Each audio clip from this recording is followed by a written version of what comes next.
ce nouveau numéro de votre magazine Femmes. Aujourd'hui, nous recevons pour vous Linda Kabombo.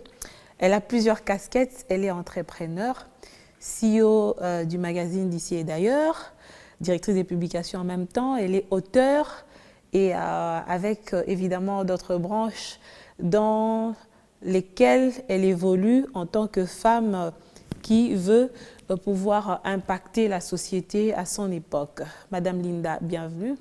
Merci, Madame Faiza. Entre cette émission et la dernière qu'on a tournée, il y a eu beaucoup d'évolutions, beaucoup de changements. Et ce sont des évolutions assez positives. Vous-même, comment vous vous sentez aujourd'hui par rapport à vos ambitions d'il y a quelques années? Je me sens épanouie. Épanouie, vous êtes fière de vos accomplissements?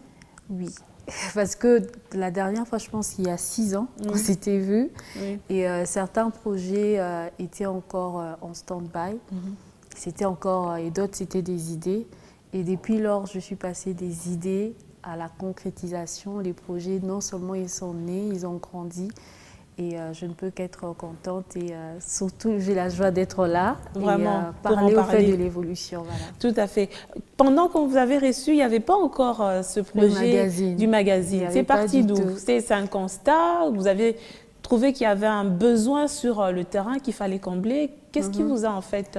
c'est quoi le déclic? Donc après l'émission, je pense que j'étais partie en Afrique du Sud. Et j'ai fait une tournée musicale et tout, Afrique du Sud, Lubumbashi.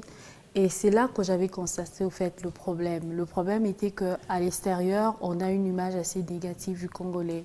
Surtout dans les pays africains, on avait tendance à dénigrer l'homme congolais, qu'on est des vauriens, tout ça.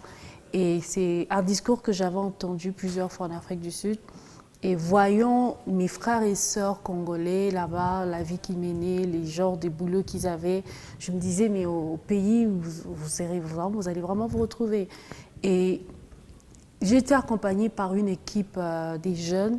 Assez fort. Assez fort. Oui, dynamique. À Kinshasa, Lubumbashi. Et c'est eux qui ont fait mon site internet, mes visuels. En tout cas, les photographes. En fait, j'étais surprise parce que je pensais que en quittant ici, en partant à Lubumbashi, en Afrique du Sud, je devrais travailler avec mon équipe de Kinshasa. Et que vous allez peut-être dépaysé. Voilà. Mais j'arrive à Lubumbashi, je me rends compte que, waouh, il y a des jeunes ici qui sont talentueux. Mais on dit que le province, c'est les villages. Mais comment ça, il y a des jeunes ici aussi talentueux? J'ai rencontré des photographes vraiment professionnels et des infographes. Et je suis allée en Afrique du Sud, la même chose. C'est comme ça que quand je suis rentrée, et à chaque fois que j'avais mes tournées, je parlais de toutes ces personnes qui m'ont accompagnée sur les réseaux sociaux. Je mettais leur logo, je mettais leur numéro de téléphone.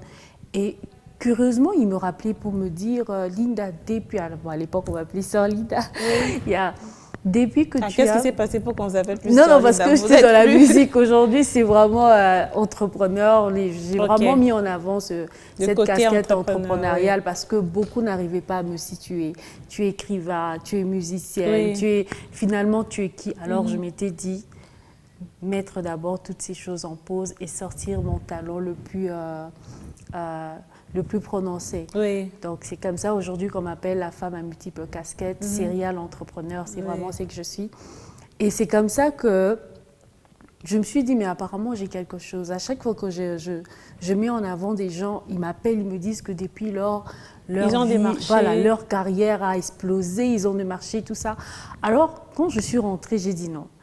Je pense que j'ai quelque chose de Dieu. Je dois vraiment mettre ça, bien présenter ça.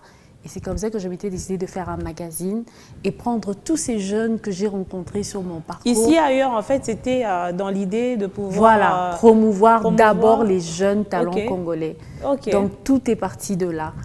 Et c'est comme ça que je me suis dit, regrouper tous ces jeunes que j'ai rencontrés tout au long de mon parcours musical et d'écrivaine, je vais leur mettre dans le magazine. Et qu'est-ce que je faisais? Je leur relookais. Donc, on leur présentait d'une façon professionnelle. Et je les accompagnais dans la création de leur entreprise. Ils devraient créer des pages réseaux sociaux, les logos, parce qu'ils devraient être présentés d'une façon professionnelle non seulement à Kinshasa, mais à l'extérieur du pays. C'est comme ça surtout avec la digitalisation, exactement. Il y a ces paramètres qui comptent beaucoup. On avait même commencé sur les réseaux sociaux seulement. Oui. Et on faisait des articles et on publiait sur ces jeunes et leurs photos. Et après, ça, on a fait le site internet, on a commencé. Et puis voilà, en septembre 2018, c'est comme ça qu'on a lancé le premier magazine avec différents jeunes. Il y avait l'une qui était en Afrique du Sud, qui faisait, en fait, qui était dans le service traiteur. Il y avait un qui était aux États-Unis, qui faisait des nœuds, cravates, des mariages. Et puis, il y avait deux qui étaient ici. Donc, j'ai voulu faire cette diversité pour montrer à la face du monde qu'on n'est pas ce que vous pensez. Il y a des jeunes Congolais très intelligents, très talentueux. Vous ne leur connaissez peut-être pas parce que personne n'a eu l'audace de parler d'eux. Donc c'est comme ça que le rêve d'ici ailleurs a commencé. C'était vraiment un fardeau. Un fardeau que vous avez pu élargir, évidemment. Voilà. On a vu que ça quittait ce côté jeunesse, on a pris des personnalités, on est allé à des femmes, des magazines spéciaux femmes, parce que vous aussi, vous portez la cause de la femme en vous. Exactement. Qu'est-ce qui vous a animé ou qu'est-ce qui vous motive aussi à pouvoir toucher ce côté, à chaque fois de la femme, même dans votre livre, on va en parler un peu plus tard. Déjà, l'idée de mettre aussi une autre catégorie des entrepreneurs dans le magazine, c'était juste pour montrer un exemple à ces jeunes, leur montrer des gens qui ont réussi, leur mettre en avant comme modèle, comme mentor pour ces jeunes comme étaient dans les magazines. Et à chaque édition, on a une édition spéciale femmes que nous publions entre mars mai. Donc toutes ces femmes qui se sont démarquées durant ce laps de temps-là, ces 3 mois, on leur met en avant. Pourquoi je me bats pour la cause de la femme? Déjà, je suis une femme et quand ma mère m'avait raconté mon histoire, c'est là que tout a shifté parce que ma mère, déjà, elle a fait 6 ans à la recherche d'une fille. Elle n'avait que des garçons et ça l'avait crispée. Elle pleurait, tout ça. Et les jours qu'elle m'a eue, elle me dit que lors de mon accouchement, le docteur qui devrait intervenir, un monsieur, n'était pas là. Donc, toute l'équipe de l'hôpital était que des femmes. L'infirmière était une femme, nettoyeuse était femme, docteur femme, tout le monde était des femmes. Et c'est comme ça qu'elle m'a eue. Et elle me disait que tu as une mission pour les femmes, mais je ne voulais pas. C'était une belle coïncidence. Je ne comprenais pas, voilà. J'ai même travaillé dans une ONG à des femmes, mais ça passait toujours pas parce que j'ai grandi avec des garçons. 6 ans après, j'ai eu mes petites sœurs et je comprenais pas vraiment les femmes, la femme et tout. Je me considérais comme une Linda, mais je me disais mais pourquoi les femmes elles se plaignent tout le temps, elles se battent pour ci, elles se battent pour ça. Et c'est quand je suis allée à l'université, j'ai rencontré mon prof de droit économique. C'est comme ça que j'ai pensé à ma mère, j'ai pensé à cette femme, j'ai pensé à ma tante Louise. Et je me suis dit, mais il y a des femmes qui ne se plaignent pas, mais qui laissent des empreintes dans la société. Tout à fait. Des femmes qui des se héroïnes démarquent. Dans l'ombre. Oui, des héroïnes et tout. J'ai dit, mais je pense que je dois montrer à toutes ces femmes qui se plaignent, qui se battent pour ci, pour ça, qu'il y a des femmes incroyables qui se démarquent dans la société, des femmes talentueuses, des femmes, peu importe leur titre, leur rôle, leur place dans la société, elles sont restées des mères exemplaires et des épouses soumises. Et c'est comme ça que je me suis dit que je veux être la voix de sans voix, être vraiment la voix plus des femmes, intervenir pour la femme et pour l'homme en même temps parce que j'ai grandi avec les hommes, je comprends aussi la peine des hommes, j'ai eu mes petites sœurs, je comprends aussi la peine des femmes. Donc aujourd'hui, je me bats pour la cause de ces deux êtres, l'homme et la femme, parce qu'ils sont sur le même piédestal, mais c'est vrai que la femme est marginalisée dans beaucoup de pays, dans beaucoup de tribus. Voilà pourquoi aujourd'hui, c'est l'être pour lequel je me bats plus, parce que c'est elle qui porte l'homme, en fait. Vous vous battez plus pour cet être-là, au point d'écrire sur elle dans votre livre que vous avez sorti il y a quelques années, mais aujourd'hui, c'est quand même un moment où vous êtes dit qu'il faudrait de plus en plus parler de cette œuvre. Oui. De quoi il a été question? En fait, le livre Femme Force Motrice est sorti depuis 2016. C'est vrai que beaucoup, quand je fais la campagne, c'est ça, toi, tu as écrit un livre, un nouveau livre. Oui, c'est comme si ça venait de paraître. Oui, oui, oui. Donc, c'est un ancien livre qui a été publié depuis 2016, mais je n'ai pas fait la promotion comme telle. Il y avait encore beaucoup de choses à faire en moi. Oui. Je devrais devenir cette femme épanouie. Je devrais comprendre pourquoi la cause de la femme. Et je voulais aussi expérimenter vous-même ce que vous aviez écrit. Voilà, exactement. Okay. Et réaliser certains rêves que quand j'étais venue, qui étaient encore des projets en chantier, tout ça. Alors je m'étais dit que quand je me tienne devant ces femmes pour les parler, je leur montre, regardez, j'ai fait ça, j'ai fait ci, j'ai réalisé ceci, j'ai réalisé cela, mais je garde ma féminité, je garde la tête sur les épaules et je garde l'homme à la place de l'homme en tant que le chef dans la famille. Dans le foyer, oui. Dans le foyer, mais mon allié dans la vie quotidienne. Et c'est comme ça que j'ai décidé cette année. C'est vrai que j'étais partie depuis la sortie du livre. Une année après, je suis partie, je suis revenue, je voyageais très souvent et je me suis mise dans la peau de cette serial entrepreneur à la création de plusieurs entreprises et tout que j'ai lancé.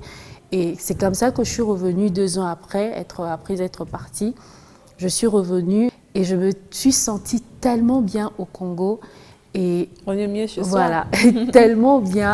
Et je me suis dit, je pense que c'est le moment de repartir à zéro. Tous ces projets que j'avais laissés, c'est le moment de les réballer et puis le relancer autrement. C'est comme ça que l'idée de commencer la tournée autour du livre. Une tournée oui, c'est une tournée carrément que nous allons faire. Ça sera dans différentes villes? Voilà, dans différentes villes, dans différents pays. Okay. Juste pour parler de la femme, du devoir et du droit de la femme. Et là, la première tournée, ça a eu lieu il y a quelques semaines. Oui, oui. Vous avez eu du répondant? Oui, oui, oui. La première tournée, c'était, en tout cas, première, après 6 ans, mettons en 2016, en 2023, je pense, ça fait 7 ans. Après 7 ans, en tout cas, c'était vraiment satisfaisant. Je me suis sentie tellement bien que la vie s'était arrêtée en 2016 et on m'a pris de 2016 en 2023. C'est comme si c'était un sujet que j'ai eu à débattre hier. Pourtant, ça faisait 7 ans que j'avais lancé le livre. Donc, on s'était tous retrouvés au Centre Wallonie-Bruxelles avec différentes personnalités, écrivains aussi qui étaient là. Et le thème, c'était la complémentarité ou l'égalité de sexe. C'est un thème très important. Oui, oui, très important. Oui, parce qu'on a l'habitude de penser qu'on est en compétitivité alors qu'on est en complémentarité. Et la chose aussi qui m'a aussi poussée à faire ça aussi, récemment, j'étais dans une conférence des femmes, la sortie d'un magazine aussi dans lequel j'étais invitée. Et la dame qui fait aujourd'hui la couverture du magazine Ici Ailleurs, Madame Iliane, donc j'étais là, j'écoutais son discours. Iliane Moukeni? Voilà, Moukeni. Oui. Kéké, elle aime toujours qu'on ajoute Kéké à la fin. Voilà. Donc j'ai beaucoup aimé son discours. Cette femme, elle est calée en tout. Elle a plusieurs entreprises. Elle est directeur général, secrétaire de ceci, de voilà. Mère en même temps. Épouse et mère. Et l'entendre parler de l'homme, de sa place d'épouse, je me suis dit, des femmes pareilles, il y en a rares dans la société. Non seulement je la veux dans mon magazine, mais je veux aussi faire comme elle. Oui. Faire une tournée où parler de la place de la femme dans la société et la place de l'homme. Et j'ai mis une phrase qu'elle avait eu à dire la fois dernière. La femme ne doit pas se battre contre l'homme. Et elle dit qu'il n'y a pas égalité entre l'homme et la femme. On parle plutôt de l'équité, de la complémentarité. Et ça m'a juste fait rappeler quelques textes de mon livre « Femme Force Motrice ». Je me suis dit, mais attends, j'ai eu l'impression qu'elle avait lu mon livre. Alors s'il y a une femme de sa carrure qui parle de ces genres de sujets… comprend. Et qui comprend. Entre moi et elle, il y a plusieurs générations. Je pense que cette génération dans laquelle je suis a besoin aussi d'une jeune qui gardent la même philosophie, la même culture, les mêmes valeurs au fait de la femme.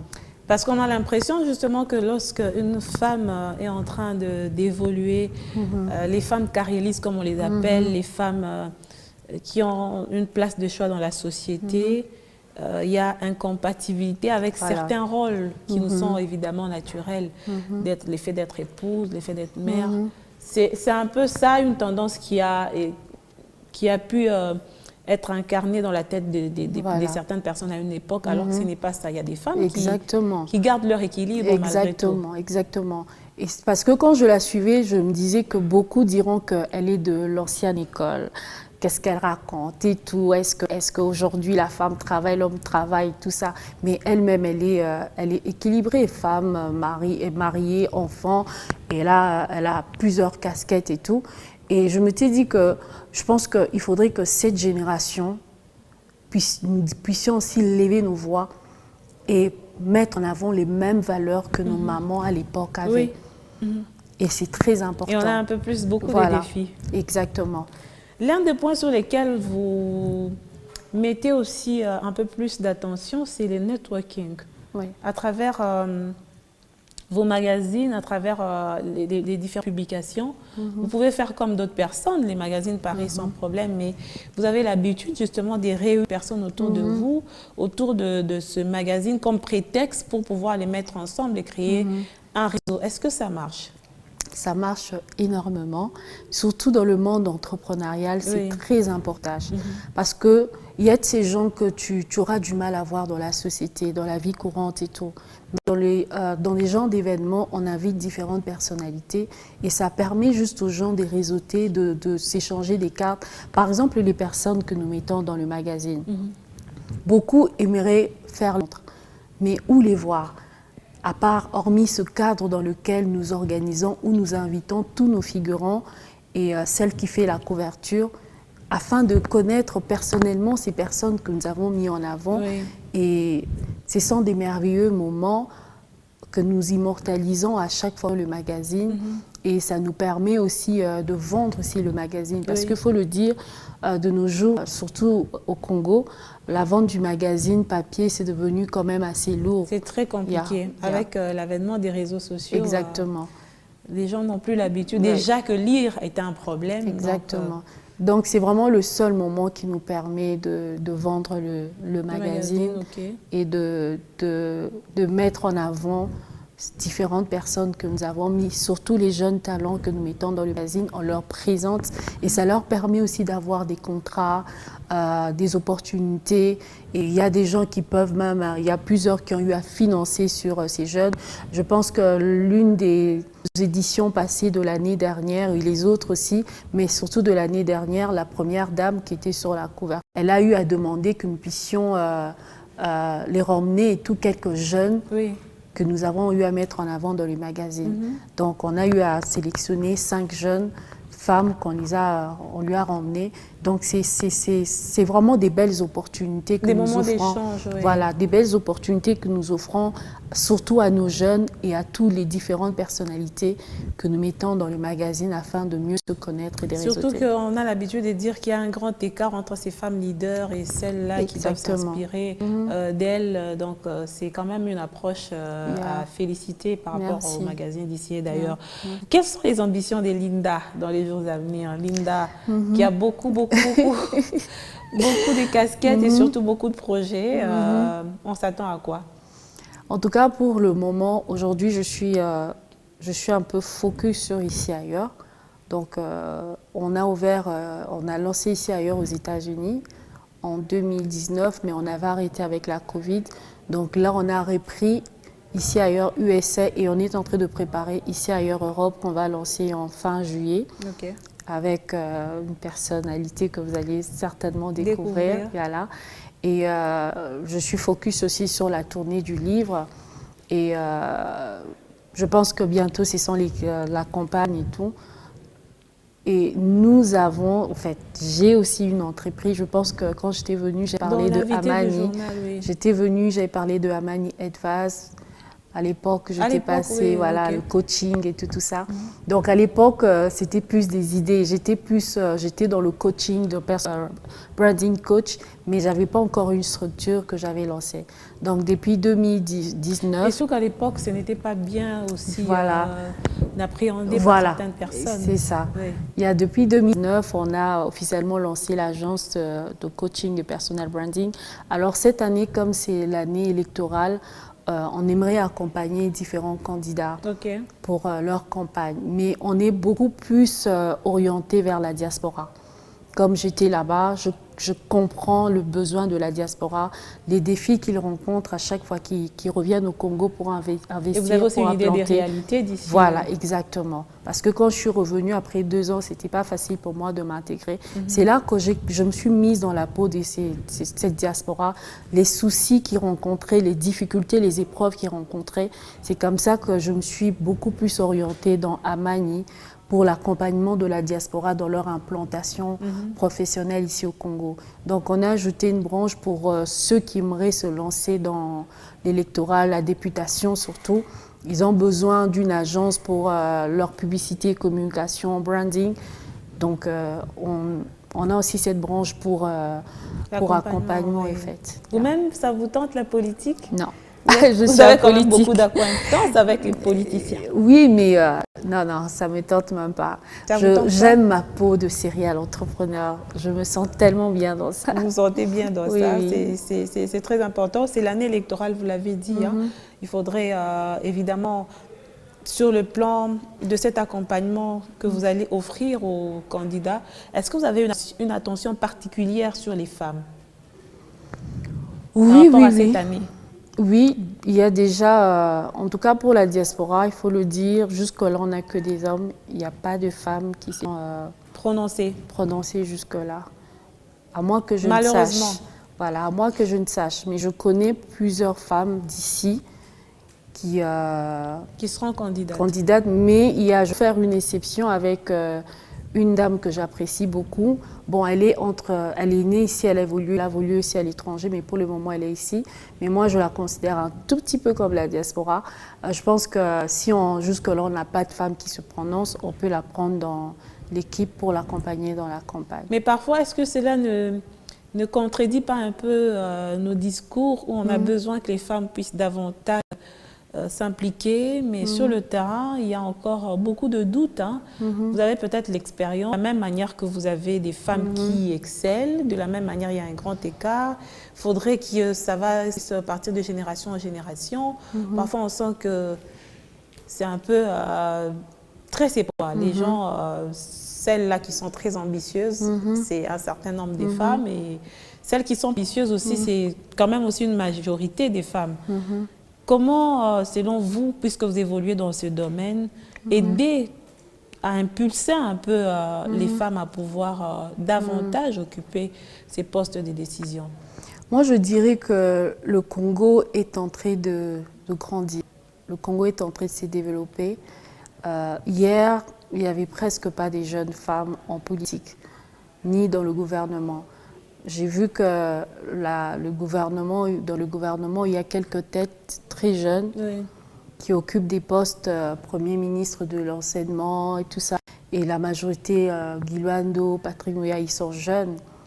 Et il y a des femmes aussi que j'ai vues qui sont là. Et je pense qu'il faut nous laisser encore du temps. Mais il y a vraiment une avancée. Mais on ne doit pas se lasser de continuer d'en parler, de mobiliser. Déjà, si aujourd'hui, il y a des femmes, des jeunes femmes comme moi et tant d'autres qui ont des entreprises, Tissia qui a une usine de transformation de café. Donc, il y a beaucoup de choses qui se sont faites entre 2016, l'année où moi j'étais encore en ébullition, et cette année, il y a vraiment des femmes qui se sont lancées, qui ont créé... Beaucoup de start-up oui, aussi. Oui, beaucoup, parce qu'à l'époque, il n'y en avait pas, on se battait et tout, on était parmi les jeunes, vraiment qui se battaient à pouvoir sortir la tête et tout dans ce monde entrepreneurial, qui est encore un mot tellement nouveau ici au Congo. Aujourd'hui, on entend entrepreneuriat par-ci, par-là, de gauche à droite, et si aujourd'hui, il y a déjà... aussi un peu de trop. Il y a des gens qui ne veulent même plus aller demander de l'emploi parce qu'ils se disent demain, il sera millionnaire. intervenir alors que vous, parfois, vous ne dites pas toute la vérité. Ah, moi, je dis toute la vérité. Moi, je dis toute la vérité. Je dis souvent aux gens, si nous tous, on devient des entrepreneurs, d'où est-ce que nous allons trouver cette main-d'œuvre pour travailler dans nos compagnies? Et tout le monde n'est pas appelé à être entrepreneur. Oui, l'entrepreneuriat, c'est pas facile. Moi, je ne m'aurais pas découragé les gens, mais je m'aurais dire la vérité. C'est le plus grand challenge de ma vie. Si vous n'avez pas un mental, vous n'avez pas l'esprit, vous allez lâcher, abandonner et perdre des années et du temps sans pour autant accomplir même un seul projet. Alors, il faut être sûr qu'on est appelé à ça. Être entrepreneur, c'est comme être pasteur, prophète, tout ça. C'est docteur. Il faut vraiment avoir un esprit. Il faut et c'est pas donné à tout le monde parce que vous serez découragé. Vous allez échouer. Vous serez méprisé. Votre famille va vous abandonner. Ils vont pas vous comprendre parce que c'est la folie. Vous croyez à des choses que vous-même vous voyez. On croit que vous êtes les seuls à comprendre. Alors, si vous ne savez pas exactement ce que vous faites, si vraiment vous êtes appelé à ça, et si vous n'avez pas la passion, vous allez non seulement vous perdre, mais vous allez mourir. Parce que moi, j'ai eu des problèmes de santé. Beaucoup d'entrepreneurs ont des problèmes de gastrite, de problèmes de stress, dépression. Plus on ne parle pas aussi généralement ici au pays, mais il y a des gens qui font des dépressions. J'en ai fait aussi. Donc, ce n'est pas du tout facile. Puisque je suis appelée à ça, c'est une passion et c'est ce qui me permet d'être épanouie.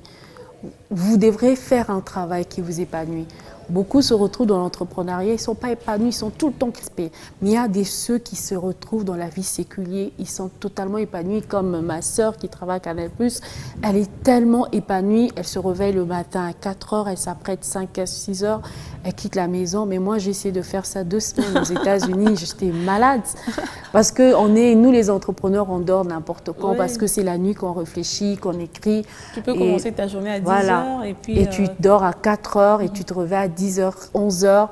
Et c'est comme ça que la vie commence et tout. Et on est bien comme ça. Mais toi, tu fais ça, tu tombes malade. Elle a essayé de faire comme moi, se réveiller à 10 heures, dormir à 4 heures. Elle est tombée malade. Donc, c'est tout un appel, être entrepreneur. Donc, il ne faut pas blaguer avec ça. Il ne faut pas blaguer avec ça. Lini, un mot? Le mot que je pourrais peut-être passer à toutes les personnes qui me suivent, que ce soit femmes et hommes, c'est très important de vous connaître. C'est très important de savoir votre mission sur Terre, pourquoi vous êtes né, à quoi vous êtes appelé, parce que vous n'êtes pas venu sur Terre accompagner qui que ce soit. Vous êtes aussi un acteur. Et pour être un acteur, il faut comprendre et connaître votre rôle et savoir exactement quoi faire. Parce que vous avez quelque chose de particulier à apporter. Mais cette chose, c'est quoi? Et s'il faudrait parler de l'homme et la femme, j'aimerais dire à la femme et à l'homme que vous êtes complémentaires. On ne peut pas parler de l'homme sans parler de la femme. La femme apporte la sécurité à l'homme et l'homme apporte la sécurité à la femme et la femme porte beaucoup au sein de la vie de l'homme qu'on appelle la stabilité. Alors il est très important que les deux êtres soient des alliés. Même dans la vie, que ce soit dans la vie entrepreneuriale, dans la vie politique, on vient de parler, dans la vie séculière, dans tous les domaines.